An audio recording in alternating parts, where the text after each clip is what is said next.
তো আজকে intravenous fluid পড়লাম, তার মধ্যে আমাদেরকে জানতে হবে যে কনসেন্ট্রেশনটা কি। তো কনসেন্ট্রেশনটা হচ্ছে যে number of solute in solution is known as concentration.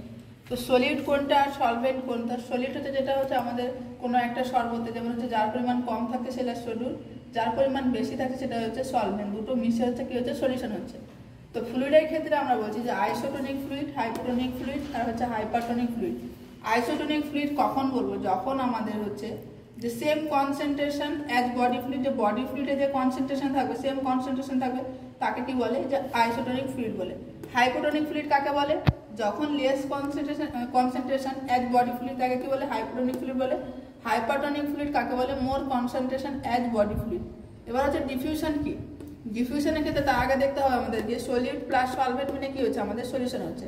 তো ডিফিউশনের ক্ষেত্রে কি হচ্ছে? যে মুভমেন্ট অফ হচ্ছে solute from high concentration solution to low concentration through a semi পারভিয়াল membrane is known as diffusion. তো এখানে যেমন ডিফিউশনটা বোঝানোর চেষ্টা করছি, একটা সেমি পারভিয়াল মেমব্রেন নিয়েছি, এক পাশে কি নিয়েছি আমরা? যে 5 লিটার যেমন জল নিয়েছি, আর হচ্ছে আমরা হচ্ছে কি 100 গ্রাম হচ্ছে NaCl নিয়েছি। তো লবণ আর হচ্ছে জল নিয়েছি এক সাইডে, প্লাস আদার সাইডে কি নিয়েছি আমরা? 200 গ্রাম লবণ নিয়েছি আর 5 লিটার জল নিয়েছি। তাহলে আমরা কি জানি কনসেন্ট্রেশনটা কি হচ্ছে? যতটা পরিমাণ সলিড থাকবে, যার বেশি থাকবে সেটা হচ্ছে কনসেন্ট্রেশন।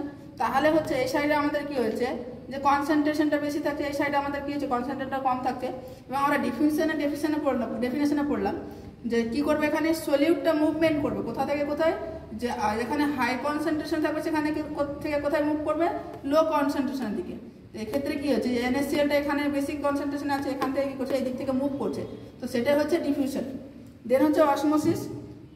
তো অসমোসিসের ক্ষেত্রে কি হবে?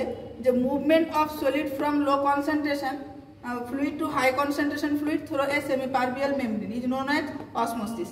তো এখানে কি হচ্ছে? সলভেন্ট কি রয়েছে? জল রয়েছে। জলটা কি করছে? এখানে কি হতো? গাঢ়ত্ব যেহেতু কম আছে, এখানে গাঢ়ত্ব বেশি আছে, তাহলে কি করছে? এদিক থেকে এদিকে কি করছে? মুভ করছে। তাই কি বলে? অসমোসিস বলে। দেন হচ্ছে অসমোলারিটি, যে concentration of solid in per litre হচ্ছে H2O, তাই কি বলে? যে অসমোলারিটি বলে। এবার হচ্ছে আমাদের আইসোটোনিক ফ্লুইড, সেখানে হচ্ছে অসমোলারিটি কত থাকে? যে 250 থেকে 370 মিলিমোল পার লিটার থাকে।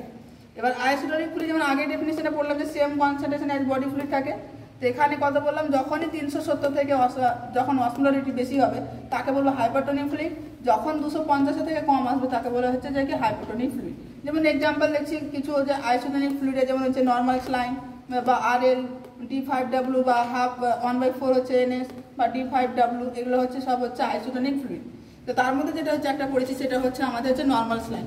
তো NS এর ফুল ফর্ম হচ্ছে নর্মাল স্লাইন।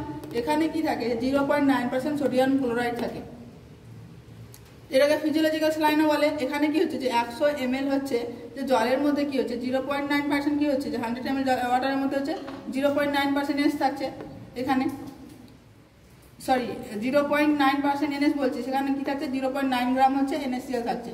দেন হচ্ছে 1000 ml বা 1 লিটার হচ্ছে যে কি যে ফ্লুইডের মধ্যে NS এর মধ্যে কি থাকছে? 9 গ্রাম হচ্ছে NaCl থাকছে।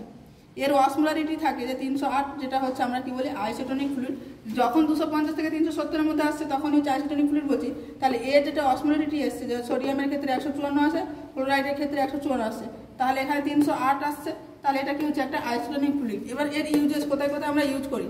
তো মোস্ট কমনলি ইউজ করি আমরা শক পেশেন্টের ক্ষেত্রে, বা সেফেস্ট ফ্লুইড ডায়াবেটিক পেশেন্টের ক্ষেত্রে বা ডায়রিয়ার ক্ষেত্রে আমরা কি করি? ইউজ করি। কন্ট্রাইন্ডিকেশন কখন রাখবো আমরা? যখন কনজেস্টিভ হার্ট ফেলিয়ার, পেশেন্টের ক্ষেত্রে হার্ট ফেলিয়ার হবে বা হচ্ছে কিডনি প্রবলেম হবে, তখন কি হচ্ছে? যে NS কি হচ্ছে? যে কি কন্ট্রাইন্ডিকেশন থাকবে। তো আজকে এই পর্যন্ত।